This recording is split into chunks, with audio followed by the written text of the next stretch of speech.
C'est ce qui s'appelle se faire la malle au nez et à la barbe de ces geôliers. Sur cette vidéo enregistrée par l'une des caméras de surveillance de sa cellule, on voit El Chapo, en tenue beige de prisonnier, s'asseoir sur son lit et mettre ses chaussures. Puis, il se rend derrière le mur de la douche. C'est l'angle mort, on ne voit pas très bien ce qu'il fait. Il semble s'accroupir avant de disparaître. Il est 20h52 et il vient en fait de s'échapper. Ce qu'on ne peut pas voir sur les images des caméras, c'est ce trou d'environ 50 cm sur 50.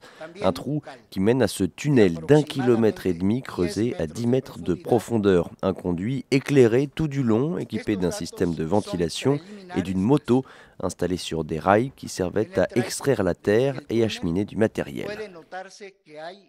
Au bout du tunnel, cette échelle qui mène à la liberté. Une demeure en construction au milieu d'un champ avec une vue imprenable sur Altiplano, la prison de haute sécurité qui abrite les criminels les plus dangereux de tout le Mexique.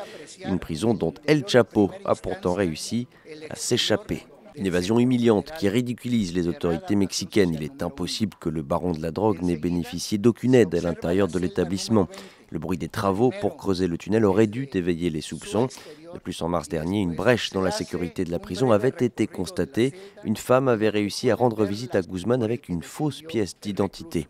22 employés de la prison sont actuellement en garde à vue.